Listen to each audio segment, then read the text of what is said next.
is properly logged in and making sure that you can hear me, see me as you should. So why we do that? Why don't you type into the chat box where you are joining us from? There are lots of participants who signed up, and hopefully many of them are here. Many of you are here.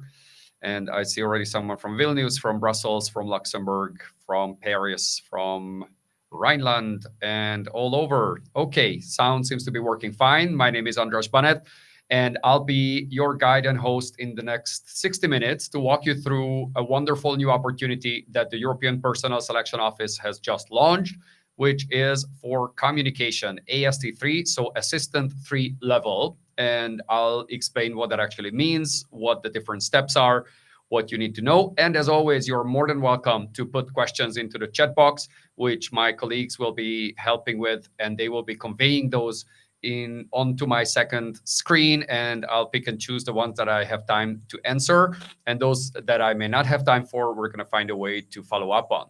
So with that, let's get started because we have a lot to cover, and making sure that the sound and everything works fine.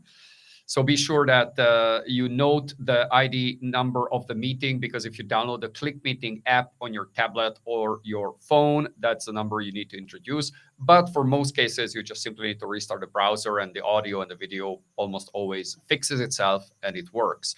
And by the way, we are recording this, and I'll say a few words about what we're going to be sending you shortly. You might know my work and my involvement with EU training. I'm the co-founder, and you might be familiar with the Ultimate EU Test Book, which is a book for EPSO competitions. And you're more than welcome to connect with me on LinkedIn. I post there not just about EU careers and stuff, but things that I come across about AI, and also about a podcast that I launched called Beyond the Bubble. But our focus today is really the exam, and the recording, as I said, will be sent to you very shortly after today's screening, and the slides as well. And we usually do a transcript or some outline of that, which is also made available. But you certainly have the benefit of getting firsthand information, and also the possibility to ask me questions live, which I said I'll try to answer as many as I can. If you are watching this as a recording later on, then you are welcome to send a message through the support form, because we will answer every one of them, either through me or one of my colleagues are going to be helpful with that. So about EU training, just 2 words, those of you who may not be familiar with our website, with our services yet. So EU training, we have a really significant number of clients, former clients, future clients, because many people take competitions or exams multiple times throughout their careers, because they enter in one way to the institutions and they might upgrade or change path.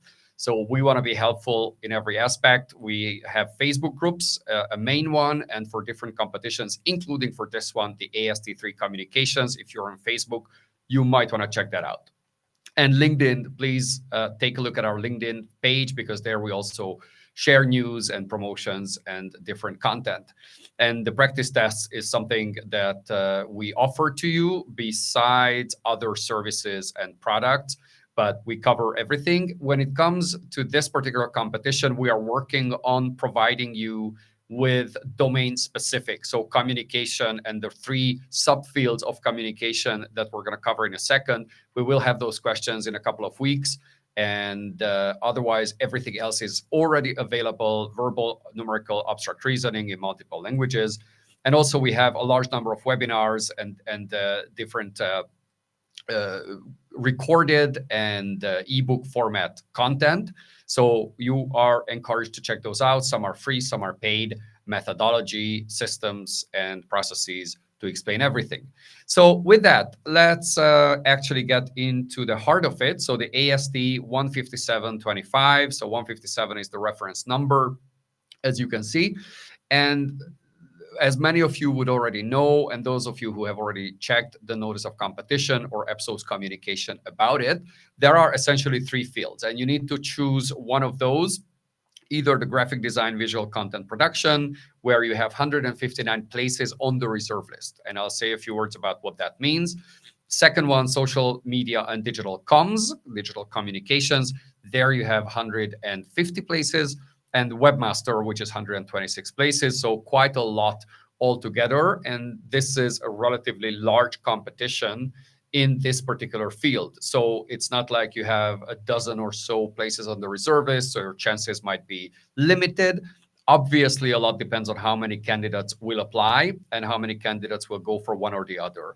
Perhaps the good news is that these fields are not so interchangeable, because if you're a webmaster, you're probably not so much into graphic design. And if you're social media digital comms, perhaps you're not so much into being a webmaster. Now, the first and the second one, admittedly, there are certainly overlaps, because those of you who are dealing with social media in one way or another may already do certain graphic design and visual content production skill or tasks.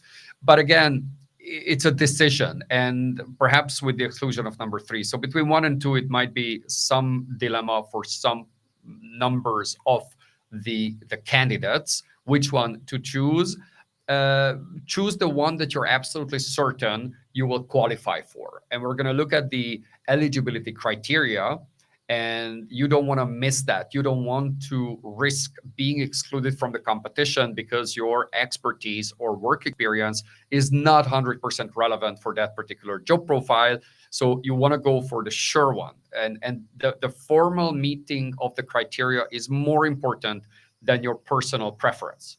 You may really want to have social media digital comms, but if your profile and your experience may disqualify you from that particular angle, well, then your dream may not be realized. So that is why it's an important consideration which one you choose. Again, first and foremost, the formal part, and then your personal preference, if you have the luxury based on your experience to choose between those. Where are you going to work? Well, it's for all EU institutions. So it could be Brussels, Luxembourg, or Strasbourg, but practically Strasbourg is out of the question. It's more likely Brussels or Luxembourg, and that largely depends on which European institution will hire you afterwards, once the competition is over, and which department, because the European Commission has certain directors general that are located in Luxembourg and not in Brussels. So looking at what it actually means, the 3 fields. So field 1 to 3, I'm not going to read out all these pointers, because there's a pretty comprehensive list in the notice of competition in the Annex 2 of what the different tasks would be.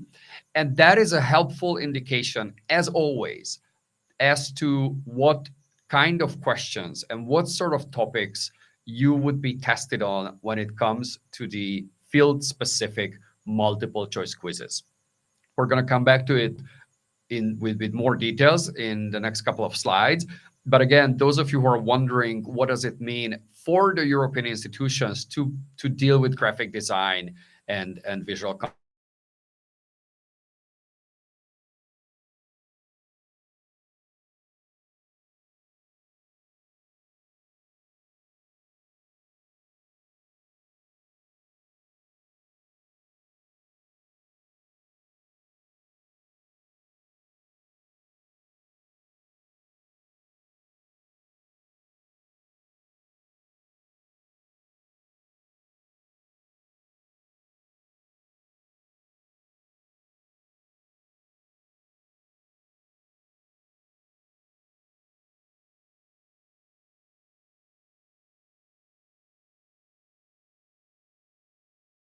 audio to ensure that it works. Okay. Can you hear me now? Okay, now you can hear me. Right. Okay, now I see the chat. And I'm wondering at which point you lost me. So perhaps I'll repeat just what I said about this particular slide. And I just want to get a confirmation from my team if the video works or does not work at all, because then I can switch over to an alternative video. Okay. So video and sound working. I got that confirmation from many of you. It works now. So on we go. Oh, I was just explaining at this point where, so the 3 fields, the graphic design, social media, webmaster, and the details of this particular field is listed in the annex of the notice of competition. And there you can find those pointers as to what it means for European institutions, be that the Court of Justice, be that the European Commission or any other, what it means that you are a graphic design and visual content creator for those institutions and the kind of tasks that they are expecting you to do when you are hired. Same thing for the webmaster and social media. Now, another extremely important use of that particular annex, the Annex 2, is an indication of the kind of test questions you can reasonably expect at that particular exam. So we'll come back to it with more details, but those topics that they list, that's what they're going to be testing on, whether you have the field-related knowledge in those fields. So it's very important to look at those in great detail because that gives you a full indication of the topics you need to learn about and you need to do. And as I was saying, there is going to be, or we're going to make available in a couple of those domain-specific, field-specific questions for all three fields that you can practice with on EU Training's website. So eligibility. Eligibility typically has a general one and a specific one. So general one is almost always the same for every EU competition. Essentially, you need to have an EU citizenship. So one of the 27 member states' passport you need to be holding, which does not need to be the same as where you live. And it does not need to have any relationship to the languages that you speak. So I could have Bulgarian citizenship, I could have Finnish citizenship, any of those would make me eligible. Number two, you need to have fulfilled the military service if that's a requirement in the country of your citizenship, and then meet the character requirements, especially, let's say, if you have a criminal record or if you might be subjected to a security clearance because of the position or the kind of information you'll be dealing with, that might be a prerequisite. But again, it's more the exception than the rule. And then there are the specific requirements, which are related to the languages and the qualifications and work experience. So let's take a look at what that actually means. But before that, you will be required, again, it's more of a non-consequential filter. Let me put that concept. It's essentially a way for EPSO to filter out the manifestly ineligible candidates. If you don't have a citizenship, if you really don't have the number of years of work experience required and all those basic criteria are not met, then they tell you, well, better not apply, better not inflate the number of applicants. So that's the tool called EASY, Experience Assessment Survey Instrument. And that is something you are encouraged, advised to take online. Again, there's no real consequence to it. It's supposed to filter you out. And then language rules. So the language rules are very important because it will have a massive impact on your success at the exam. You need to have 2 languages, or at least two. Obviously, if you speak more, that's certainly not a problem. The language one has to be basically mother tongue or completely fluent. And one of the 24 official EU languages, and that can be English, and that can be Czech, and that can be Polish, or any language whatsoever. It's entirely up to you.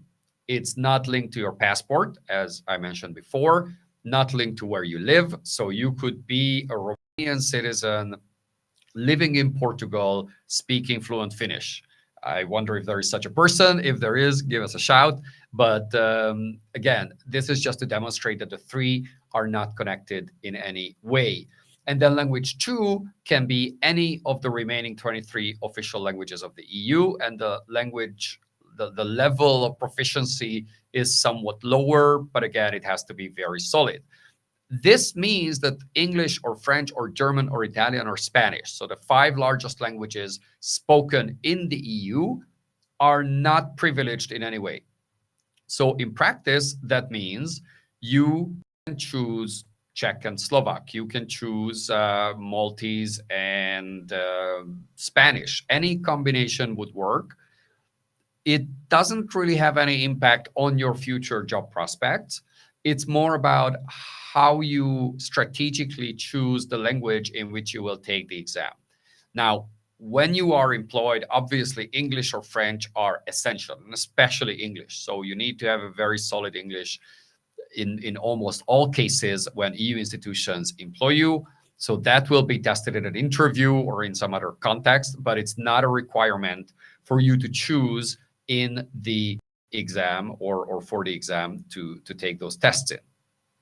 So that was the languages. And by the way, let me just go back for a second to the languages. As we look at the different components of the exam, of the competition, you will see which tests are taken in language 1 and which ones are taken in language 2. And the rule of thumb is that for language 1, choose one in which you can process information fast.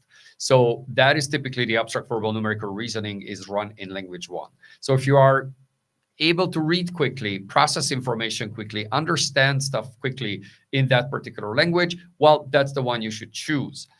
Language 2 is the language in which you need to express yourself actively, and your spelling is good, your vocabulary is good, your written writing skills are good.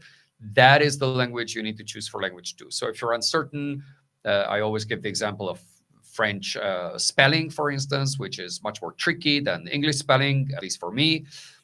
So that's why I probably wouldn't write in French, even if I'm pretty good at it, because it's much more tricky to write properly and with such sophistication as I would like to have it. Depends on your personal preference, depends on your linguistic skills.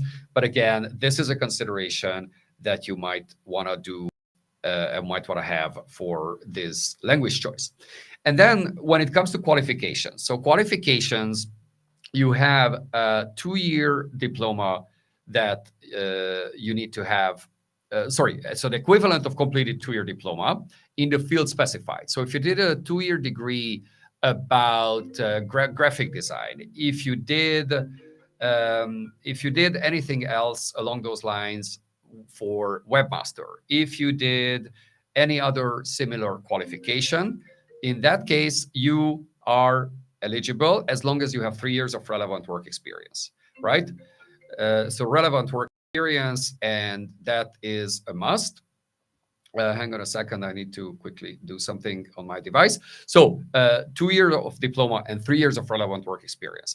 And then an alternative to this is about having a high school degree plus 6 years of relevant work experience, right? So you don't need to have a dedicated degree in webmaster, in social media, in any other. You have 6 years of relevant work experience that qualifies you. So if you worked in an agency, you worked in public administration on this particular tasks, you did whatever it was, but as long as it's a relevant work experience, you are good. Now, that's why the number of years of work experience is basically relative to the underlying qualification or the lack of it. Okay, so that's pretty much the concept in here. And I think it's fairly straightforward, but the tricky part is always the calculation and how relevant the tasks that you performed are to their requirements. And that's where the selection board, so basically those who are responsible for running this particular competition, come into the picture, because they are the ones who eventually will make those calls and say, well, you're 3 years at this agency and 2 years there and 1 year as a freelancer. Does it add up the sufficient number of years? And the tasks that you perform that you can reasonably provide and reasonably confirm through documents, do they actually confirm your eligibility for the number of years and by extension for this particular competition? Right, so that's where it's tricky. Now, generally, and I see some questions are coming in. Generally, that means you need to have official documents, and be that a contract, well, not so much a contract, but a slip, for instance, or employment contract with job description. Or if you're a freelancer, you may need to provide other data about the kind of task that you performed for one client or another. So you need to have the right documentation to prove these points so that they can reasonably establish on good faith your eligibility in terms of number of years, in terms of the job content. All right. And then the professional experience is relevant if, right, that's the big one. So it really needs to relate to the annex and to that particular competitions or that particular profiles description. and it was a paid. So it need to have been paid. You unpaid internships or internships during your studies, and all of those typically are not considered as relevant experience. They are not considered as being counted for that particular purpose. So I'll pause here for a second before talking about the rest, because I see 3 questions came in. Emanuela is asking, how can I demonstrate that my freelance job was relevant to the position? Well, if you were an established freelancer, you can say, perhaps you can give an extract from the company register where your services are listed. Those are typically fairly high level, so it's not going to say graphic design, but if it's there, that's probably a good thing. And you can give a list of the clients that you worked with. You give a declaration. If anyone else can prove it, perhaps you had a long-term client and they can give like a certification or a written letter, properly formatted and undersigned, to say, yes, you have worked for them on this and this particular task. So anything that is an official formal document that proves your claim, that's helpful. And I would encourage you to look at those kind of documents. Corina is asking, experience has to be specifically in social media. It can be in comms in general. I would assume that for the social media profile, it needs to be specifically social media. And the same thing for graphic design, for that matter. So comms in general, maybe you did communication strategy, or you were dealing with ads or some other facet or other aspect of it. So I think the more specific you can be, the better, and the more it relates to the annex and the tasks listed in the annex, the better. Now, you are not expected to cover each and every point listed in the annex. And in many cases, that would not be possible. But your experience still has to relate to it broadly, because they list a lot of points of what they expect from social media or content creators or from webmasters, and you may not have dealt with each and every aspect of it. The more you can establish that your experience is relevant, the better. And then Irina is asking, relevant work experience years counted at the time of registration. We have a slide on that, because certain parts need to be sent in later, so the deadline is extended and not the deadline for the application. And I believe we'll come back to that point when we talk about the timing, but usually that's a bit extended. So if you are just on the limit, just on the verge of it, then you could put that in. Probably, I think it's November. We need to double check the exact date. So not necessarily cutoff date at the time of the registration. I'm trying to find that word. And then Katarina is asking, how can we check documents we have in hands are suitable to prove relevant experience? Contracts, payslips do not show job descriptions. Yeah, I mean, some contracts do, or some payslips do, others do not, or well, payslips possibly not. But yeah, again, employment contracts or anything that's formal. And again, it's not anything that is issued by an authority or your past client / employer. Those would typically be the kind of documents that they would look for, because your personal declaration doesn't carry that proof value that they would expect. So whatever you can get your hands on, and if you worked on some freelance platforms and whatever you can extract from there. So anything that's formal, official, and not necessarily only your writing, so to say, and your individual declaration would be a better piece to prove those points. And the last one before we move on, Nacho is asking, are these 3 user profile demanded in communication AST competitions? I wouldn't necessarily say so, because the word usually or the usual profiles, well, this competition, I don't remember when exactly the last one happened in these areas, but I think it was about 3, 4, maybe even 5 years ago. So quite some time ago, and it's never a given that this is what they look for, because this is what there is need for. So that's why they established these 3, but it's hard to say what they typically look for, because it's a specialist competition, and this is what they need. These are the roles they need to fill. Well, what are the benefits? Many of you will be familiar. Some of you may be already at institutions. You're familiar. Others are new to the field and European competitions. So with a job with AST3 and with other types of contracts, you get health insurance, a pretty comprehensive one for you and your immediate family, so kids and spouse. European schools are available, so the kids can study in your own language if you have children. And then certainly the salaries are always important selling points, besides the interest in the European project and the work and the kind of task and the job security and everything that goes with it. In terms of salary, we have a salary calculator on our website, so you can check it out, with a disclaimer that it's as accurate as we could make it, based on official data, based on official variables, with slight changes. But again, it gives you a ballpark figure and an idea. And we did a simulation for you. If you're based in Brussels and you're eligible for expatriation allowance, meaning you had to move to Brussels for the job from further away, and AST3 is a great salary step, meaning you would be placed in the starting level when it comes to the work experience. Then the net salary is 3,900 euros. So that is an AST3 level. And again, rough estimate, but you can check out and play with other variables if you have children and all the rest. So what are the different phases of the competition? So the competition phases, it is these. So essentially there's an application process where you create a profile, when you sign up, and you do establish yourself in the EPSO universe, EPSO being European Personal Selection Office. And then the main thing, obviously, is the test. So you will be called in for the test. Now, given the timeline, we are almost before the summer break. So you have until the 29th of July to sign up for the competition. But the exams are not going to happen before September for sure, and possibly October or around that time. So it's hard to say when exactly they're going to take place, but certainly not in August. So you need not worry about that.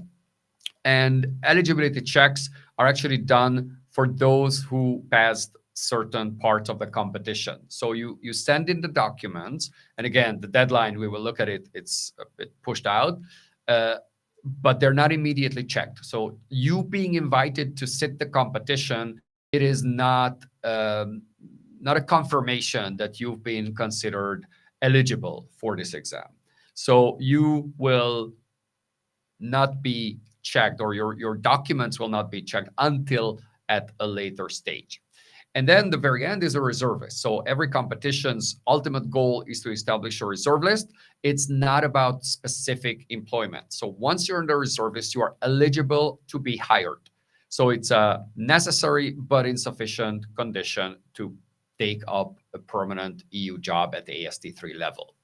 What happens is that a head of unit in any of the European Union institutions will look at the reserve list and say, well, I have a vacancy, and I see those profiles and those candidates who have passed these competitions, and I'm going to pick and choose some to interview for this particular position. And there they might look at language knowledge, your experience, your expertise, and a whole range of other variables. And then they're going to invite you typically for an interview, like a job interview, and then they make their pick. And by the way, you as a successful candidate, you also have access to the list of vacancies where you can proactively apply for an EU job.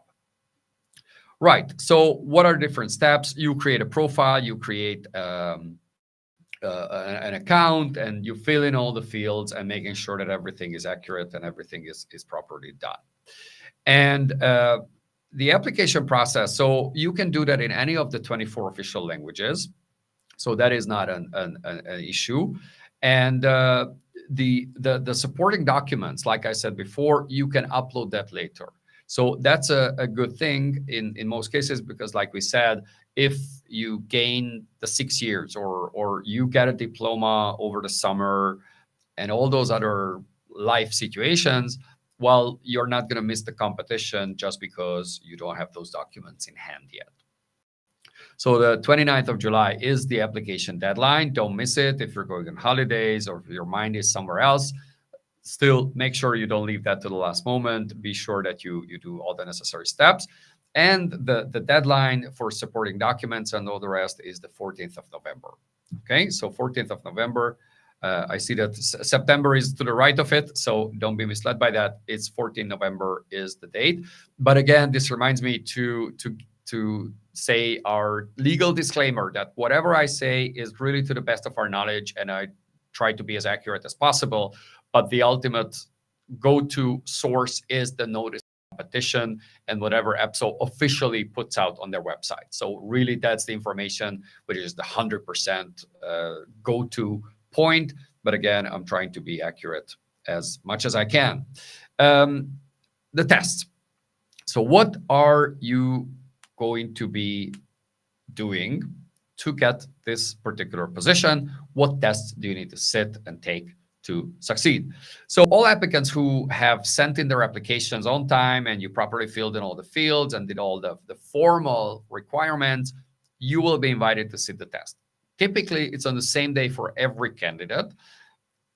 Probably be the case again. So again, I say that based on experience and based on what we've seen over the years, that it's on the same day for everyone. And you need to sit the test basically using your own computer. So you do that remotely, and you need to install the software on your computer because you need to have administrator access to your computer. So if you have a work computer, you may not have that because you may not be allowed to install external software.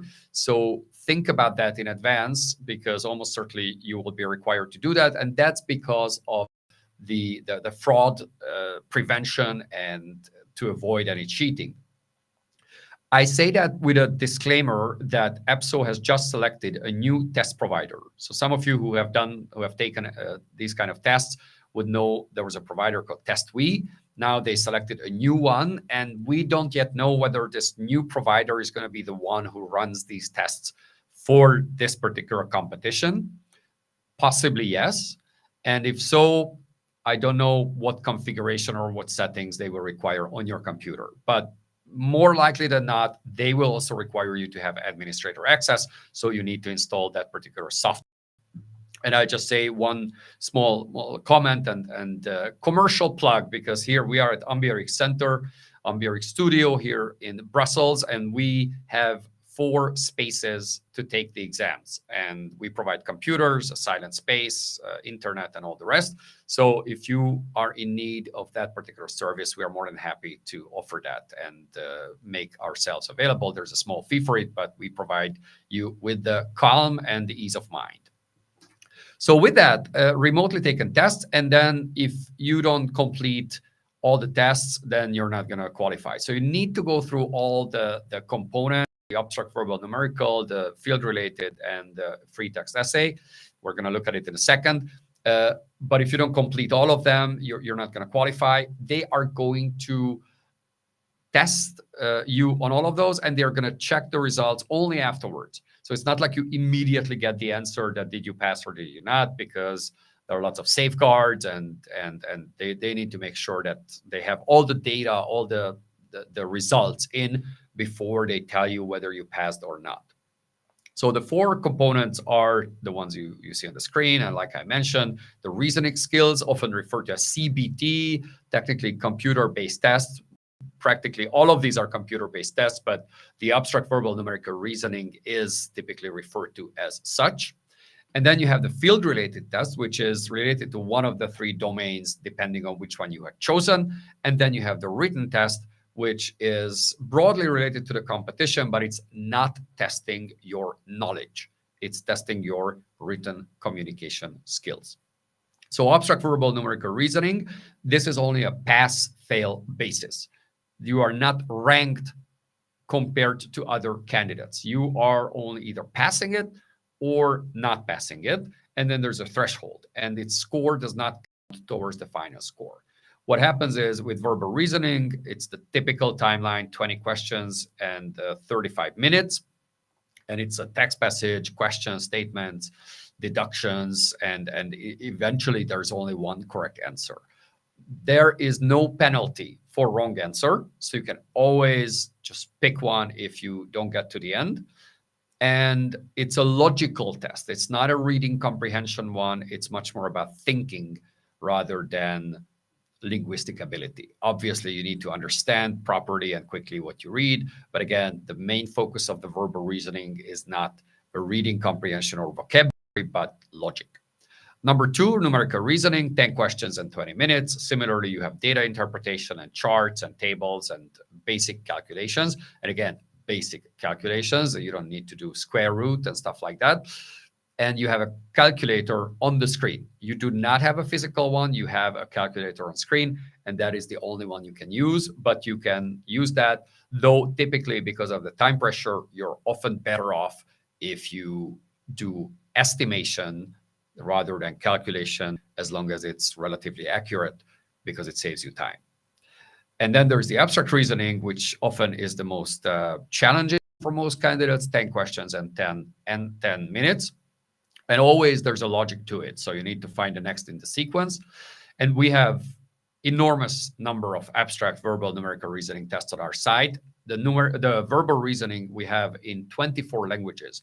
So no matter which of the 24 EU's official languages you choose, we have verbal reasoning tests in that. Also, the numerical reasoning, we have not as many. I think we have about 5 languages with Spanish and some others, aside from English, French, and other classics. So those you can do. Now for abstract reasoning, the language is unimportant, perhaps for the explanation rather. But the good news is, for this particular competition, you have the verbal reasoning where you have the 50% pass mark, so 10 out of 20. But the abstract and the numerical are combined. So you need to get 10 points out of 20, which means that even if you do very poorly in the abstract reasoning, but pretty well in the numerical reasoning, you can absolutely pass. So that is the combined pass mark that they require of you. Now, perhaps the most challenging or interesting one is the domain, the field-related multiple choice quiz. That's the MCQ, where you have 40 minutes and 30 questions. And the 30 questions are related to your field, be it social media, webmaster, or content creation or graphic design.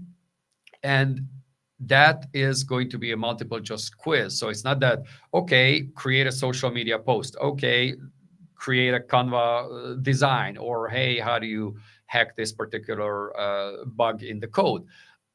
Those are not the kind of questions which are open-ended or you need to demonstrate your knowledge. It is multiple choice.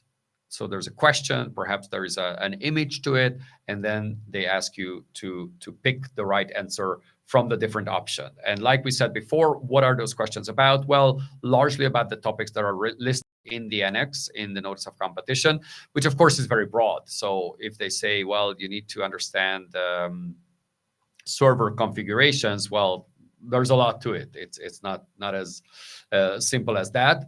But as we said, we're going to be providing these kind of questions in a couple of weeks, at least to give you some indication or practice to say, okay, can I answer those or not? But I encourage you to look into different resources or generate some resources with AI or whatever seems to be a good method for you, specifically on those particular topics. And then the last bit is the written test. So basically the EU free text essay on EU matters. And like I said before, it's exclusively only the communication skills are tested. So you are not tested on what you know about a subject, what you know about a topic. It's not a language test. It is really, you will get a background document, typically 10 days to 2 weeks before the exam date. So EPSO puts it on our website, releases it. It's typically a document, an official document. It could be the DG, Director General for Communication strategic plan, or strategic communication blueprint, or any other for that matter, where they put it out there, and that's the background document you need to read and analyze and understand, because you will get a question or an assignment at the exam based on that document. And it's obviously very helpful that you are quite familiar with its key points, you know where to look, you understand what's in the document, etc., etc. So those are things which you will have time for, because you will have that 10 to 14 days before the exam. And we at EU Training provide you training and workshops and other services in that regard. We also have mock exams, so mock EU free text essays already on our website. So if you're interested in trying yourself out, we provide personalized feedback. We have a team of evaluators who provide you feedback based on that mock test. So that's another tool and service that you might want to take advantage of to practice already for this particular item. So just to sum it up, you have how they're checking the eligibility. Again, it's more behind the scenes. It's not necessarily something that you will immediately be confronted with, but they check the reasoning test, so the abstract, verbal, numerical, then the field-related tests, and then they rank you on that basis. And by the way, that's an important point. So the field-related test is the one based on which they rank the candidates. So that's where you really need to provide the best answers, because the ranking will happen there as long as you have passed the abstract, verbal, numerical, reasoning based on those cutoff scores. And the certain number of those who were ranked based on the field-related test will have their free text essay, so the EU written test, scored, and then in the end they will essentially establish the reserve list until they get to the point of the 159, 150, and so on number of candidates. So that's when they actually check the eligibility. So making sure that you have provided all the documents, obviously, but that's when the person has passed all the tests, but the number of years of work experience do not add up, or the proof that you provided is not considered a proof. So some candidates will inevitably not qualify to be placed on the reserve list at that point. But again, they want to make sure that they fill up all the places to the reserve list, so they factor that in, and then they establish that particular ranking. And when the reserve list is there, basically you met you jumped over all the hurdles, and then there's the reserve list, which is made public unless you oppose to it in writing for whatever reasons, but it's published, and that's what makes you eligible for a vacancy to be hired at any of the EU institutions that offer such vacancy. How to get the job. Before I get there, I see there are a couple of questions that came in. Dennis was asking, is the EPSO test for this position similarly difficult to function group 4 position, or harder? I don't think it's harder. I think it's comparable, because it's AST3, and function group 4 normally corresponds to administrator level positions or in the exams. So it might as well be somewhat lighter, but I'm not sure that's really the case. So I would say you have done that function group 4, so the contract agent exams, this is pretty comparable in my view. Sophie is asking, can we proactively apply to vacancies without being on the reserve list and have passed this AST3 level? I'm a bit confused. So if you are not on the reserve list, but you passed another AST3 competition, can you apply to vacancies? Well, you can, but again, you need to establish the relevancy of your profile to that particular vacancy. So as long as you're on a reserve list, you can apply to vacancies, because presumably, well, that's, again, as long as the vacancy corresponds to the grade. If you did an AD level exam and it's an AST3 level vacancy, it will not match. Martin is asking, can 2 different candidates do the test on the same PC? No, because it's at the same time for everyone. So physically, you won't be able to, well, you will not comply with the rules, because you must be alone in the room. They do an environment check with the webcam, and there are a couple of other safeguards. So you will not be able to use the same computer with two individuals. Then Maria is asking, is the written test will be an EU free text essay? Yes, so that is the case. Which kind of questions can they ask? Write an essay or several tasks? Typically, it's one, maybe 2 tasks or requirements, but typically it's one, to say provide a briefing on this and this, or you're writing a note for your head of unit because he or she is meeting this and that person. So that's the angle, that's the perspective that you take for the particular assignment. When we, Georgiana, if I pronounce her name correctly, when we receive the results, do we get the scores too, or just announcement that we did not qualify? If you do not qualify, then they give you the scores, typically. So you would know what scores you got which may not have been sufficient for you to pass. If you pass, then you pass and you are on the reserve list. Reika is asking, are these tests all in one day? Yes. So typically starts at 10 a.m. with the abstract verbal numerical reasoning. Then there's a pause. And then usually, I think around 11:30, you would have the field related tests. And then early afternoon, like 1:30 or 2 o'clock, you would have the written test. And again, the time might change, but it gives you an idea. Pauses between, you can go to the bathroom, you can eat, etc., etc. Okay. Luke is asking, and then we go back to the slides. Would you recommend using your native tongue for language 2 if other than English? Would this be subject to any bias that this might be graded by mother tongue speakers? Well, they're trying to minimize the bias, so that should not be an issue. And it's typically 2 evaluators who grade your written piece. And if they disagree vastly on the score, then a 3rd person would come in. That has traditionally been the approach to minimize the bias. And anyways, it's computer based, so you will type it. So handwriting no longer matters. You could do that, yeah. So native language is language 2, because presumably that's the one you can write at greatest ease. And then language 1 would be something that you can very quickly process information in. Could be English, could be any other. Okay, now how many people usually apply for these? Like 10,000, 5,000, 100,000? No, there will not be 100,000. There, yeah, perhaps it's hard to guess, really hard to guess, but I'd say anything between 3 to 10,000. And it could be on the 3 side, it could be on the upper end. How popular these will be, how much the news spreads that these exams are out there, how many people consider this as a good salary, how many people are interested in working for a public administration. I mean, these are all variables that impact candidates' decision whether or not to apply. So again, that's really a very rough guess of how many people. So just to finish off, and in respect of everyone's time, how to get the job. Well, you need to practice a lot depending on where you are. If you have not dealt with maths for a long time, well, you probably need to brush up on your math skills. And we have actually a webinar called the Math Refresher. We have coaches, we have trainers, we have all sorts of recorded and live trainings that you can check out. So that's something you look at. Where is your weakness? You want to evaluate which one is the one that you want to spend the most preparation time on. And make it consistent. And again, whether it's 1 hour a day, maybe that's a little too ambitious. But again, you want to make it consistent, like a sports preparation. And learning methodology, there's a system to it. Staying persistent, you might want to join forces with 1 or 2 colleagues or friends who are also preparing for it, and create a small study group.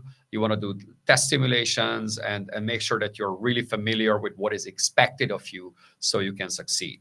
And we have lots of webinars, like I said, free ones and paid ones for verbal reasoning, for all sorts of all parts. A lot of other free resources, so news, tips, and tricks. We do once a month an Ask Me Anything session. The next one is coming up in a couple of weeks on the 17th of July with Luke, my colleague. We do that. It's an open conversation. You can ask anything, but like I said, you can send, well, messages right now in the chat, but also through support or any other channel. But that's really a lively format. And then there are the books. There is the AST book, so the 2024 edition of the Ultimate EU Test Book for assistants. If you want to have more difficult questions or perhaps interested later in other competitions as well, there is a 2025 edition of the Ultimate EU Test Book for administrators. But dedicated to AST for assistants is this one. And then there's the career development book if you want to take a broader look at the career side of things. And like I said, there is a Facebook group that you might want to check out if you're on Facebook. And how much is the assistant book? The assistant book, I honestly don't know the book price, because I'm just the author, I'm not the publisher, and it's the publisher and all the other things that go into book pricing that determine it. But on Amazon, you can find it, and in Brussels-based bookshops as well. It's in the range of 50 to 60 euros, around that. Yeah, somebody says 55. So yeah, roughly around that amount. And then we have all those packages, like I said, that you can check out. We have a special discount code, which we will be sharing through email to everyone who registered. And like I said, the field-related questions are coming soon, hopefully in a couple of weeks. So stay tuned. We are going to inform you as soon as they are available. We're going to let you know. And the 15% off, the code will be sent by email. And while I keep that on screen, I go back to one or two questions which I haven't yet answered, and I encourage you to ask the new ones if there are more. So, Georgiana, would it make sense to participate just to take the tests and practice, even if we do not qualify in terms of experience? Well, you can do that if you don't mind spending that time and effort on it. You can definitely do that. You get exposure, you understand the whole dynamics and the level of expectations. It doesn't have any negative impact on your chances to apply later. There's no history or any other indication in your profile that would disadvantage you in any way if you try a test and you fail. So no problem at all. You could definitely do that. Will the documents be provided during the test? Yes, for the written test, the one that they communicate to you 10 to 14 days before, you will also get that during the exam. So as long as you're familiar with the document, you can quickly find stuff and use it. You can, obviously, in those 10 to 14 days, you can do a lot. You can analyze the document. Like I said, we also provide various resources. Some are free, some are paid. And you get familiar with it. Your own notes you cannot take to the exam. So that is not something you can take, but the document itself, they will give it to you. Miko is asking, if that could take place already in September, one should start to train already now. I don't think that the tests are going to take place early in September. So again, depending on where you are, what your summer plans are. But again, I don't know official information, but it's highly unlikely that the tests happen before mid-September. Again, you will see your own planning. You will see it impacts your summer, but that's very unlikely that before mid-September, and it could easily be late September, mid-October, around that time. Pauline asking, Ultimate EU Test Book 2025 for assistants. No, we're not doing an assistant edition of the assistant. No, 2025 edition of the assistant book. We only did for the administrator 2025. Dave is asking, are they really strict on experience requirements? Yes, they are pretty strict. So given the sheer number of candidates, they are not going to be particularly flexible to say, well, I did this. It's like an adjacent work. Exactly that. Can you be flexible? More often than not, they would not be. Again, given how many candidates there are, and they're really going to focus on the formal requirement. Are external screens and keyboard and mouse allowed? I think yes. I'm not 100% sure about it because they will send you messages and all the technical requirements. And like I said, they are changing providers. And if the new provider runs this particular competition, they might have different criteria, but everything will be communicated to you, and you will know that well in advance. But keyboard and mouse, yes, that's allowed. Can I apply for the next 85 admin as soon as it's released? You can apply. You can apply in parallel to any number of competitions, open competitions, as you wish. Do not confuse that with this particular competition where you have 3 profiles. Okay, you must choose only one profile, but that's different from you applying for an AD5 generalist exam or you applying for any other kind of open competition. You can do that all in parallel. None of them excludes you from the other. Okay, Simone is asking, are we expected to receive official news about the testing period? Yes, you will typically receive your EPSO profile, so they always tell you to check it regularly. I don't know if they email you anymore. Probably it's best to just check the profile. But anyways, in all the social media groups, Facebook groups and others, the news spreads very fast that, hey, an update just came, some information just came in. And so other candidates would certainly flag it for you, but you will be provided official information as well. Is it recommended to add professional experience from outside the EU? Well, you definitely should add all professional experience that you have, because at the minimum, it can serve you at the time of recruitment. They say, oh, this person worked in Singapore on this particular project, and that's interesting for us for any reason. And also for the calculation of your professional experience, it's not limited to having gained it in the EU. So if you spent years in Canada and that's where you did what you did, as long as the content, the substance of it is relevant, then it is fine. For the salary, do they take into consideration previous experience in the private sector? Slightly, yes. So that's the step line in the salary. So the step is broadly related to how many years of work experience you have. And again, it's private sector or public sector, doesn't matter as long as it's after you've obtained your underlying qualification.